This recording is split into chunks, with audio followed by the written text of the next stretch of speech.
Welcome to Evilive, the live media commentary show that answers the question: is a cookie still a cookie if it's called a biscuit? Subscribe if you're new to the channel because today we are reviewing Netflix's The Great British Baking Show Collection 11, Episode 2, Biscuit Week. Yeah. All right, what'd you think, man? This was a fucking nail biter, man.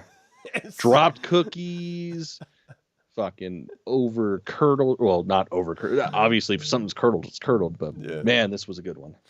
Dude, I tell myself I watch this because it's like relaxing and meditative, and I can just like relax and enjoy it. And I found myself literally leaning off the couch toward the TV watching this. Like when they were pushing out their marshmallow cookies and the Christmas tree one like are ripping apart. I was just like, no. Yeah, man. Well, anytime anybody has to demold anything, same thing, man. I'm like biting my fucking nails. My hands are just balls of fists. Like I have no color in my fingers anymore because there's no blood flow. Like it's intense, man. Like it's that and trying to make a globe of sugar. Like those are the two. Yeah, when they start doing any sort of sugar work like that, it's pretty intense. All right, so the way these things work is every episode you're given 3 of the same categorical tasks, and you just have to win. That's kind of it, and then you move on to the next round. Maybe you get lucky enough to be Star Baker, but at least you don't get eliminated. So we start with our signature challenge, then go to the technical and showstopper. Our signature was a marshmallow biscuit. The way that these guys are talking about marshmallow cookies does not match up with my imagination of a marshmallow cookie. No, man, and I probably a controversial take. I'm not a fan of marshmallows, really. Texturally, it just bothers me. And the amount of marshmallow that they're using, and Paul and Prue are like, yeah, this is the proper amount. It's like, how the fuck do any of you people have teeth still? I mean, most don't. Let's be honest. We've seen the English grill, and it is not a pretty one. They need some time in the chair. I just imagine like the musical version of Rocky Horror Picture Show dentist, like working on fucking British people's teeth. It's true. It's funny because it's true. Like that's the whole thing. I mean, they're all fucked up. Okay. Anyway, so they're all fucked up, and Steve Martin's coming to see him. He's gonna be a dentist. I just rewatched that. My wife hates that movie. I know. What? I know. The original or the musical? The musical, not the original, not the Corman one. The musical one, Rick Moranis and fucking Steve Martin and man, fucking one of the greather musicals of all time. It's amazing. I love it. And I love her. She hates it and I love it. I don't know what to do. I either have to like divorce her and marry Rocky Horror Picture Show, or I'm sorry, not Little Shop of Horrors. You know what I'm doing. I know. I don't know. There's something has to happen. So you better be on good terms with me, honey. That's all I'm saying. I'm leaning Otherwise, he's gonna plants. fucking teach those plants to eat your ass. You're the first plant food. All right. Did you have a favorite on the marshmallow one? Marshmallow biscuit? I mean, looking at it, not really. I'm not really remembering much of them. I mean, the Saku's, the pistachio and raspberry, like that just sounds boss. Like I would love that. The lemon and rosemary and violet, it sounded interesting and presumably delicious, which was Rowan's.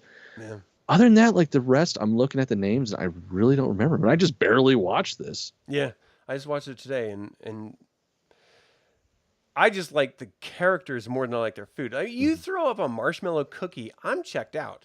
That doesn't sound good at all. It's same. Every once in a while, like once or twice a year, a s'more is good. Yeah, but I don't want to like. But with the s'mores, it's an experience. It's more so the experience than the actual final product. And I will say with Abby's, like I really wanted to try Abby's, just because it sounded so interesting with the spices. And how cool is that? Growing up in fucking Tanzania or whatever, growing up in Tatooine, a lucky motherfucker. That's true. I did like that. We got a little insight that Prue is from South Africa, Abby is from Australia or Tunisia. Sorry, I don't know what that is. So yeah, I like getting to know a little bit more, and I am actually turning the corner. Is Abby the deaf girl? No, that's Tasha. Wait, who is Abby? I don't remember Dim which one sum. Abby's. Oh, she's the one that does the hoop, upside down hoop. Where I saw her Yes. like thick ass, I was like, okay. And then I saw her face, I was like, nope. I'm shallow. I'm not trying to like judge the woman. I'm just saying the truth. Hey, you only see one at a time anyways, so It's true. whatever. That's actually, yeah, in every context, you're right. You're absolutely right. No, she's a wonderful person. I kid. Yeah, no, and I dug her this week. She did fucking great this week. But yeah, no, Tasha's pretty dope. Tasha's dope. She was growing on me this week, especially getting that damn handshake out the gate. Mm-hmm. Like, I was looking at those, I was like, yeah, those are thick as fuck. Like, what are you doing? And he's just like, blah, blah, blah, blah, full of biscuit, blah. Yeah. And it's always the same shit with the, I don't God. like these flavors. And it's like, oh, God, he murdered her. Yeah. And then I love these. It's like, you know what's going to happen every goddamn time. But yeah, it always gets me. Yeah, I love the handshake, and I loved her appreciation and the way she just emoted joy off getting that. We didn't get anything last time, which, okay, they don't do it well enough. You know, it makes it special and stuff. But I love seeing the reactions of the handshake. I really, really do. I feel like if he would have just like taken his cock out and just put it on the table, they would have fainted. Everyone's all, ah! Like, it's amazing. It's like a gold penis. Yeah, probably. Firm shake with that gold penis. All right, what are we talking about? So yeah, for the ones that I was looking at, none of them look good to me. I don't like the idea of a marshmallow cookie. I think it's weird, just crazy. I never thought that Tasha's would have gotten a handshake looking at it, so it must have tasted glorious. I expected serial killer Dan to do better, and now every time I see him, it looks like he's actively grinding his teeth. But you see the gap between his teeth, so he's actually not. He just has a grinding teeth face, like. Is he really that old? Because that's like an old person thing. Yeah, they're like all like it's pre-rigor mortis. Yeah, It's just affecting parts of their body. Like the chewing on stuff that's not actually in your mouth. Yeah. Or people without he did teeth. Look less serial killery this episode. I think it was the shirts, the first episode that did it. It freaked me out a little bit. So, yeah, I lost my faith in him entirely in this particular episode. But that's how it works. Really, People that's funny early on. because it was only the first, the very first challenge that, like, even he was like, yeah, sorry, I shit the bed. As they're like, yeah, man, this would have been really great if you hadn't done the stupid design of a wagon wheel on a wagon wheel cookie. And he's like, yeah, I know. You're right. That sucked. That was cool. I like that part. But still, all you have to do whenever you're proven wrong, just say, but still. And you win by default. Like, no, I just proved you wrong. Yeah, but still. No. You know what? Unless somebody argues it, you won. All right, so we go to the technical, which is custard creams. I've had these. For the life of me, I never thought of them as like a cookie that a company makes and then people buy. I just imagine it just magically appears at Mormon events. I didn't know people bought them. Right. Sought them out. They're just like the plated cookie. So I was like, yeah. All right. Well, it's so funny too because of the fact that it's like they just have like the press. Yeah. It's like, well, that makes sense that there would be a press, but what? I love the idea that they manufacture the press so that everyone can have one and presumably anyone around the world. Mm-hmm. Like, why not get them customized then and have it be like baking show or, whatever. Yeah, that was one of the things that got me. It's like, why of all the things use the branded stamp? I mean, I get it because, it's the technical. You're supposed to do a certain thing a specific way. So I get it, but give it a little bit of pizzazz. Put the logo on it or something. Yeah, that'd be really creative. That'd be fun. But that was surprisingly, this did not seem like it was that complex to me, because it was a short bed biscuit. Yeah. So you do it super thin, You chill it almost to the point of freezing. You stamp it so it comes out evenly.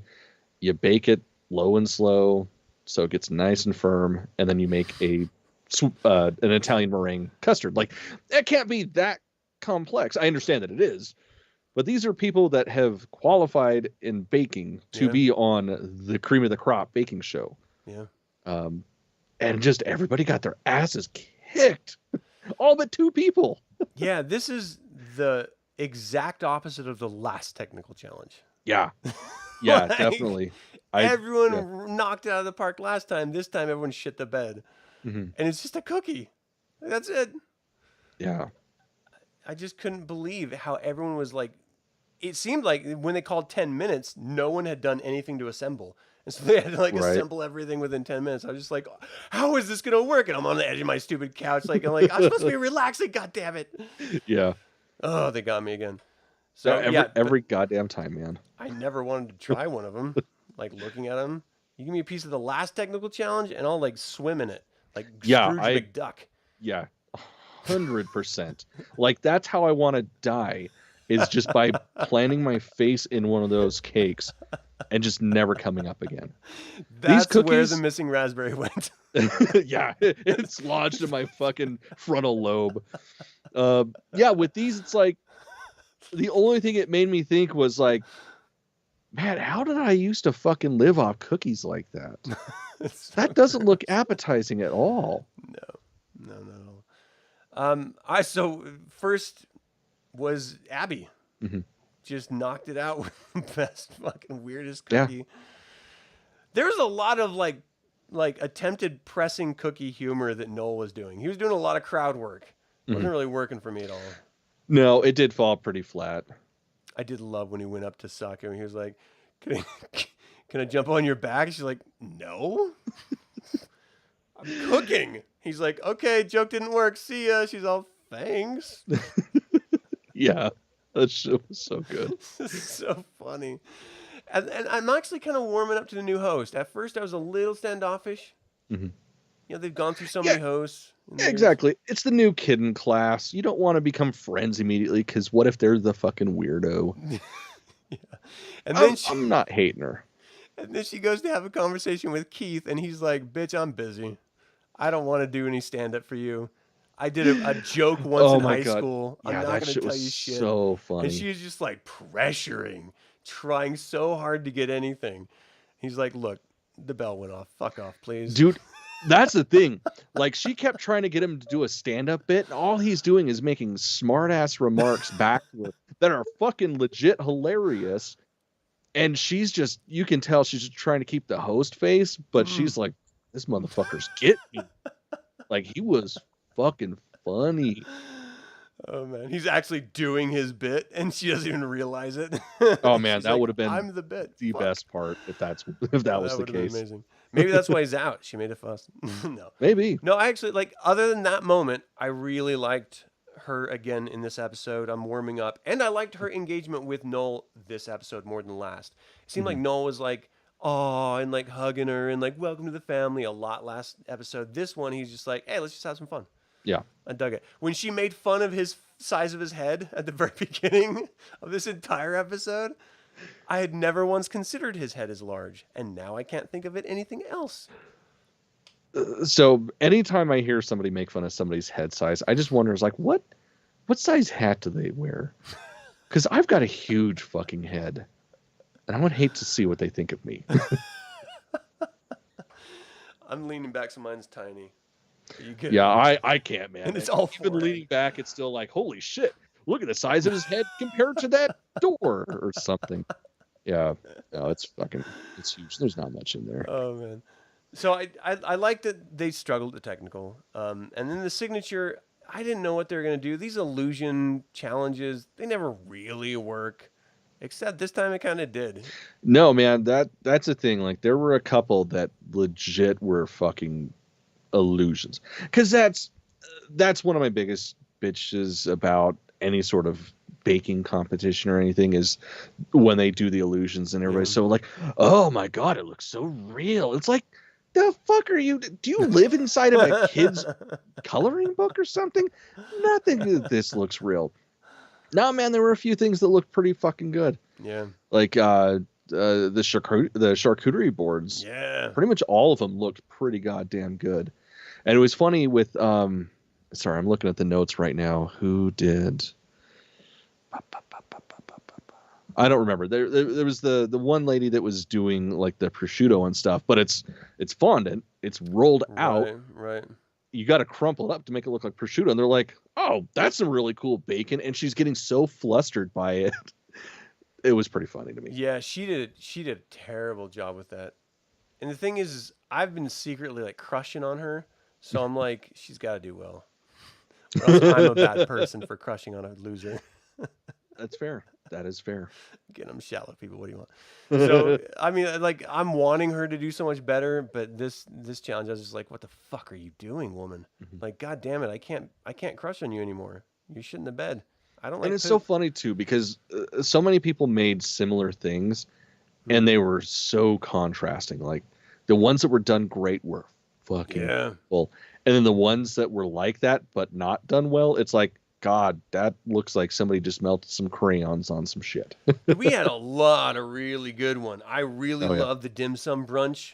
Dude, that was great. And then Tasha's katsu. Yeah. Like, no lie, I'm like, fuck, man. If the Japanese joint up the street wasn't closed, I'd be getting some fucking katsu after this. Yeah. And again, Saku is just this adorable woman that I just love watching and hearing talk, and she did a great job with her Sri Lanka one. And I loved her little rant about, of course Sri Lanka's the best food.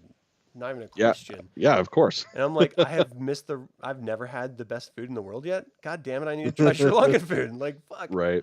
Well, and it was great too, like the fact that their one bitch fit was her egg being too small. Yeah. It's like, that is great when they're having to find something to bitch about. Mm-hmm. Yeah, I really want to try that. And I loved the serial killer's cheese and onion pie. Dude, that looked killer, man.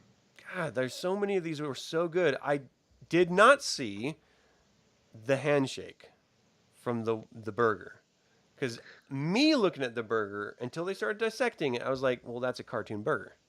That's ridiculous. As soon as they started talking about it, and then he went back to to his kitchen area, I'm like, what the fuck? How did that not get a handshake? And then he gets up. It's like, okay, I was gonna be pissed if he didn't get one because he fucking clearly deserved it.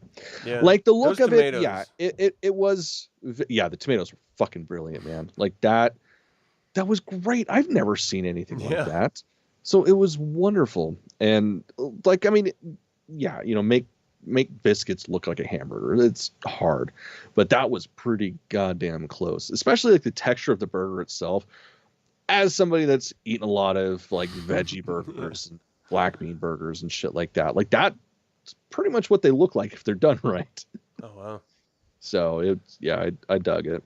Yeah, that was the one that I was just like, it was definitely great. He did a great job. I just didn't expect the handshake. And for Paul to make such a big deal about, no, you stay there. I'm coming to you.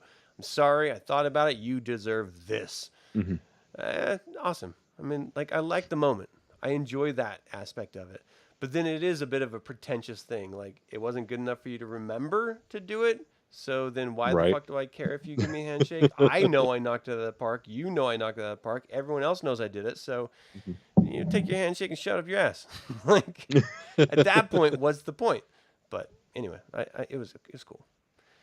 All right. I mean, were you surprised? Because it was very much Tasha front runner at the very beginning. And then, of course, what was his name? Keith. Keith ended up getting kicked, but it was I was talking about the two top runners of Winning Star Baker. Gotcha.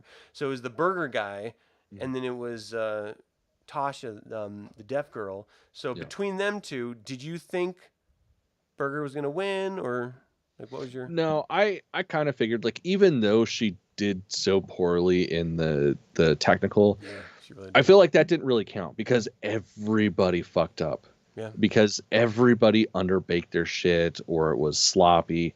So I almost feel like that didn't play into anything necessarily. I I think if she would have been the worst in technical, I would have been surprised that she got Star Baker. But the fact that she wasn't the worst, I figured it was going to be her that was going to take it. Yeah, and she did a great job in the other 2 challenges. So yeah, I was a little surprised, but I love the genuine gratitude that she emotes on screen. You know, I mean, just watching her do that little confessional video thing, I was just like, oh, this is great. Like, you deserve it. You did well, but your demeanor deserves it as well. You know? Your skill and your demeanor. That is straight up miscongeniality status right there. Yeah, she's cool as shit. I dig it. All right. I don't know. How do we end these things? What was your favorite bake, I guess, maybe? I mean, so definitely my favorite was Tasha's showstopper. Like I said, I was fucking dying for some pork katsu after that, because that just straight up looked like some proper chicken or pork katsu. The glaze was right, the rice was right, like it looked fantastic. So that was definitely my favorite one. Did you have a least favorite bake where you're just like, what the dude, the fucking technical? Like, how does everybody fuck up that bad? Yeah, to be the 11th guy, the last guy, the guy gets eliminated because it's just shit the bed. Just terrible. It's like he might as well have just taken the batter and just thrown it on the platter and then just sat there and relaxed the rest of the time. Like, I got it in the other challenges, so I'm just gonna fuck this one off. Yeah. Yeah, I guess. I don't know. The thing is his tomatoes were not tomatoes. No, it was a red biscuit. But the comment / joke or humor kind of made me okay with it a little bit. And so it made it so, okay, well, it's not that bad. It's, you know, he did his best artistically. But the rest of his piece was just garbage. So, like, yeah, he's just clearly out of his depth. It was either him or that Scottish gal, and I love hearing the Scottish gal talk, so fuck him. Oh, yeah, man. I would have been devastated if she left this soon. She's adorable. She's great. Like, her and that fucking Sri Lankan woman, I just want to take them home as, like, cartoons or, I don't know, virtual humans that just hang out and talk. Yeah, agreed. Cool. This is getting weird. All right, I don't know. Anything else you wanted to cover with this? It was a fun episode. It wasn't great. It was great. Yeah. I mean, that's right. It wasn't great, but yeah, it was enjoyable. Yeah. All right. Well, that's it. So good night. Thank you guys so much for tuning in to this episode. Thing is, this is a great show. You should. I mean, not this, but the Great British Baking Show. That. You should don't definitely undersell watch. yourself. This is a great show, Adam. People come to this channel for quality and our keen sense of humor and critiquing or something. I don't know. I'm a Jedi level critiquing. Yeah, damn straight. All right, people, like it or not, this is going to continue on, and evil spelled backwards is lives. So get your asses out there and be evil. Fuck yeah. Make some goddamn biscuits. Cookies. They're cookies. They're not biscuits. Biscuits batter. I guess so. It's cookies. Still.